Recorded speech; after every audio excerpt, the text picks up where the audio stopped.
What do you got? I just don't know where to take it. You're gonna grab my Rubik's bag, please. Big one or a little one? Yeah, that one. This one. That one. Bring it on over, Chief. This one. What have we got? You got a Rubik's. And what do we like most about these bags? They're very comfortable. Oh, they're supple. Essential. Supple. My bags do some Ks. They come with me on the train like a... Look what's in there. How often do you need to wash these because it's covered in your saliva?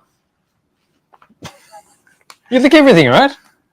Oh, what have you got in there? Did you get a little glimpse? You can't just open the flap for a short time like that. I can. That's my special forte, actually. What do you want? Uh-oh. What have I done here? There's a bit of stuff in there. What do you mean?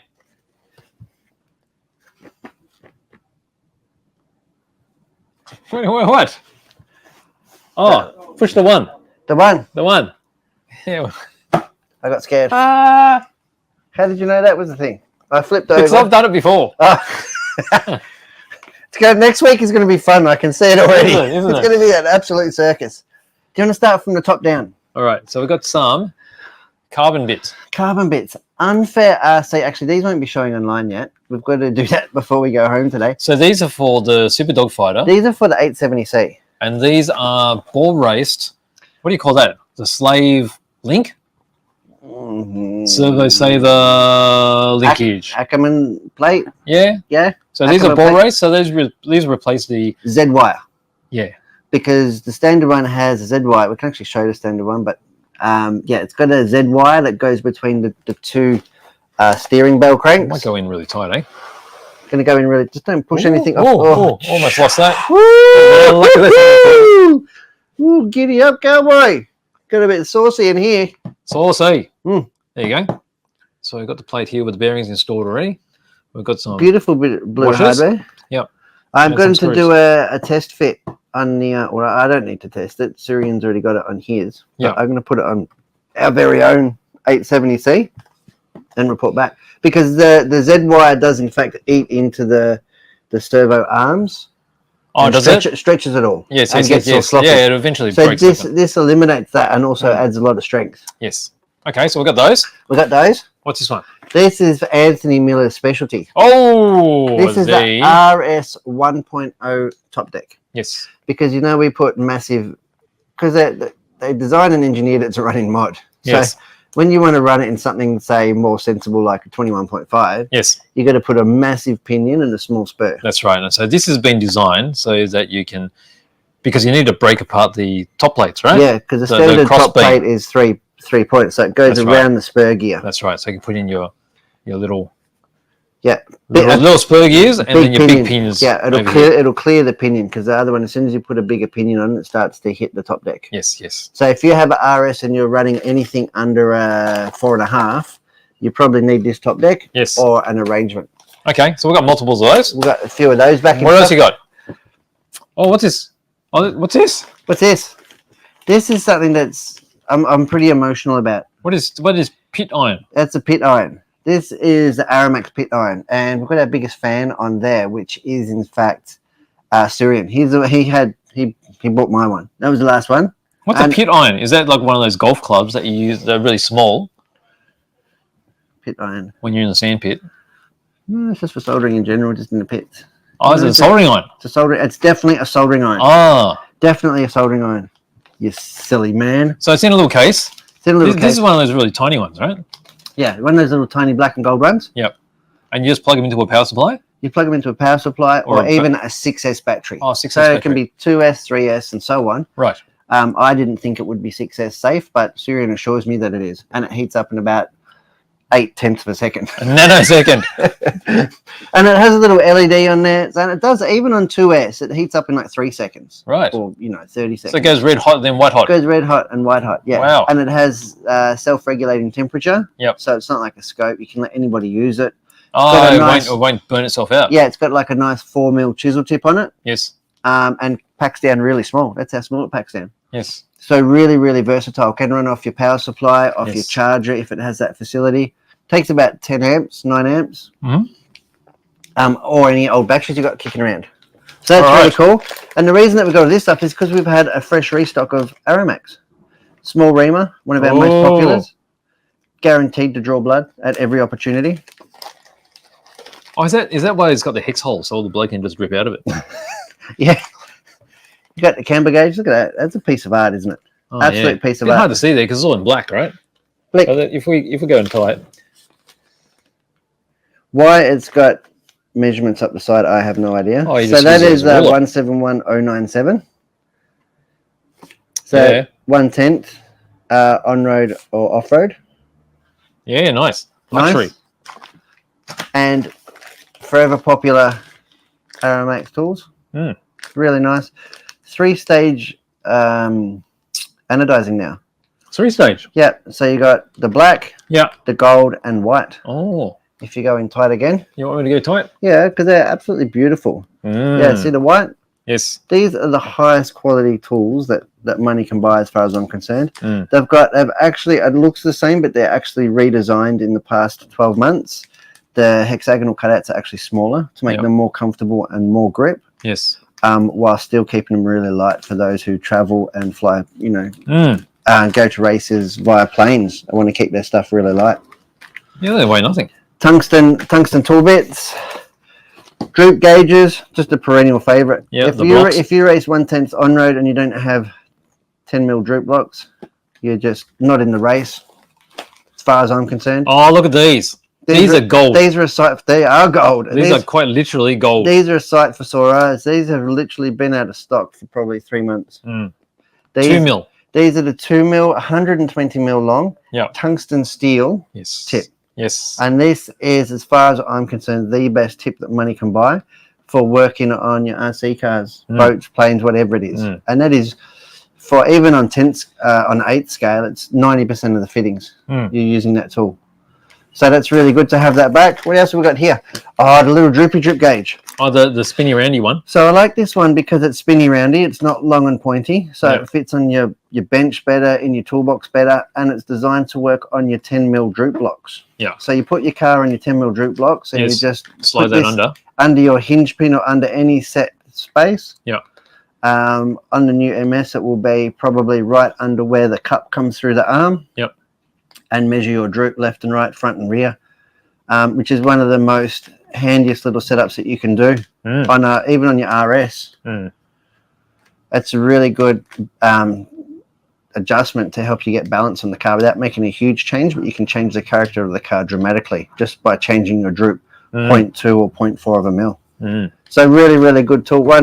That's my favorite tools. What else have we got here? We got a whole bag full of this blue stuff. Blue stuff, not Greenworld blue stuff. No, other blue stuff. I'm gonna just get a bit of a selection out here. What do we got there? We've got a motor.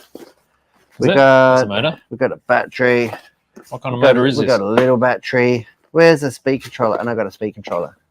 All right. 17.5 turn. This one is. Yep, that'll do. It's a start. Yeah. We got a battery and a battery. Right. Let's go and have a look at some of our blue stuff. Blue is better, they reckon. We are really happy to have LRP on board as a new. Give us a nice. Let's go. I don't know whose this is, but we're going to cut it open. Oh, what do you mean? You want this? Yep. There you go. Now, for anybody who doesn't know LRP, they have been around since 1987, back in the brushed era, right? And they got even young Jurgen even got into nitro very heavily, didn't he? And even now, he still makes a lot of stuff. Yes. For nitro cars. Wow. The first thing that I'm noticing is the 12 gauge. Because it's wide at the factory, which is a really nice touch. That is huge. And this is for stock spec racing. That is huge. They are big and meaty, aren't they? Meaty. So that is, and this is designed exactly for stock spec racing. So the Speedy doesn't go into turbo and boost and stuff, but this is a Flow X model. And yeah, blue is better apparently. But yeah, there's modes and there's settings. I'm actually going to get one of the team drivers on to give us a real in-depth look at it. I like the heatsink blue, isn't but I've seen cars on this back in, I've been sort of chasing this stuff since February. When I saw some cars equipped with this at the TFTR Masters here in Melbourne. Just flying. And quite frankly, they were bullshit fast. I don't even know how to. Excuse me. Are you allowed to say that? I did. That's how offensively fast they were. It's good we're not live. No. People might be offended. That's right. It was that fast. So yeah. So this is a new Flow X, and it comes pretty wide on the Speedy. I've never noticed that. What else is in the box of goodies? What else is in the little box of goodies here? I don't know who's buying this one, but I've been in there fettling around. We've got a sensor cable. Yeah, wow.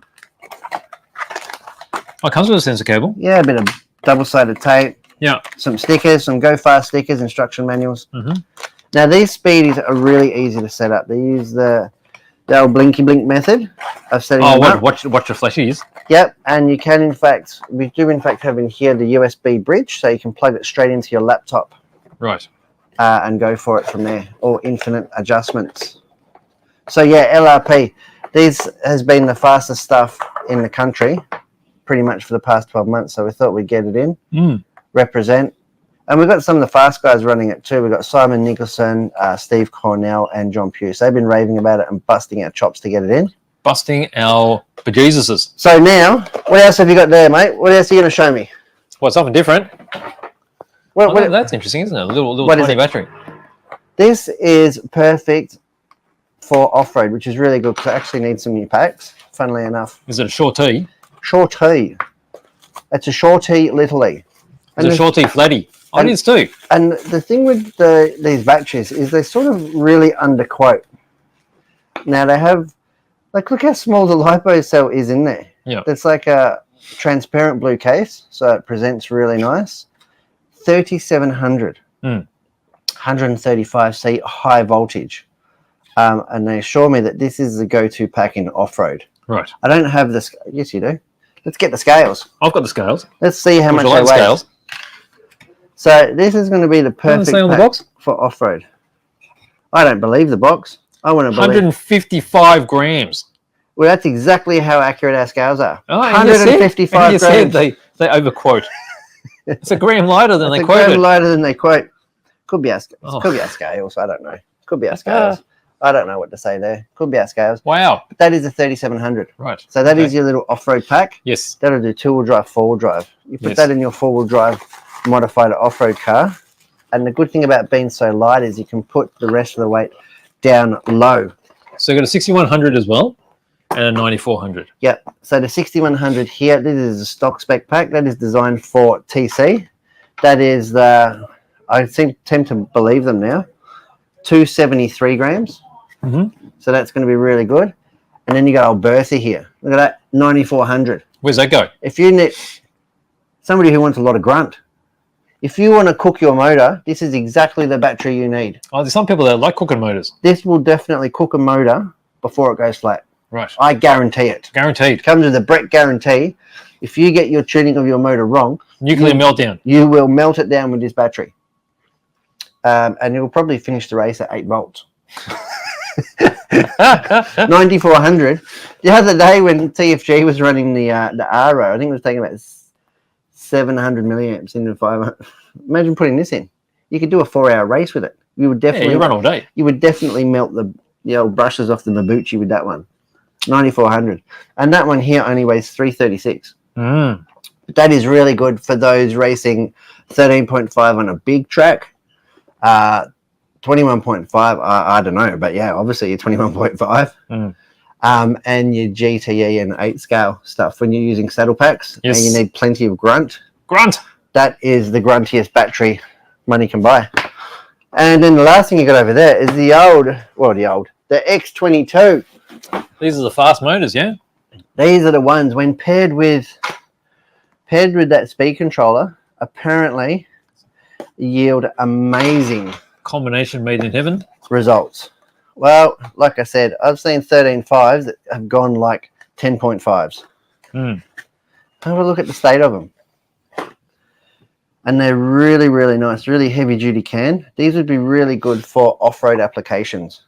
Off-road applications, we're finding some of the cans cut out a little bit too open. Yeah. Well, this one's vented, isn't it? It is vented, and they can absolutely take a torture by all account.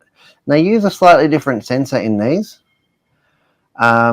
So yeah, they use a different sensor system than the normal motor. So, but when they're paired up with that speed controller, apparently yield amazing results. Look at that. The X22 stock spec. That's raw IFMA, everybody approved. So if you have Did you say raw? Raw? Raw. What, different to RAW? ROAR. Like primal? Raw dogging it. No, raw. As in rawed. Raw approved. IFMA approved. BRCA approved. Well, that's what we want because we basically follow all those rules, don't we? RCRA. And that comes with reading between the lines, yeah. 12.5S, and that would be stock spec rotor. Right. Should be more. And it does have a very fruity magnet in it. Fruity? Spicy? Yeah, it's tight like a tiger. But look at that. That is a beautiful motor. So if you want to go fast in stock spec or power up your new MS 1.0. I like these terminals that are partially curved like this. I do too. Rather than flatties. Yeah, I do too, because you get a really nice big surface area. And it locks in the and it locks in the wire. Yeah. And you get a nice little ball on the top. It's really good. And doesn't flow into each other. Yes. Is the other thing. Yes. I have seen people flow it all the way down back and having to take the motor out to double check they haven't. But yeah, no, I do really like these. And they've stuck with what I would call traditional methods. Right? Because this used to be all to go. Yes. After the Speed Passion plugs in the back, then they were all like this. Now they've gone to just like the flat plugs. Yeah, the curved over ones. Really cool. So that is the latest goodies from LRP.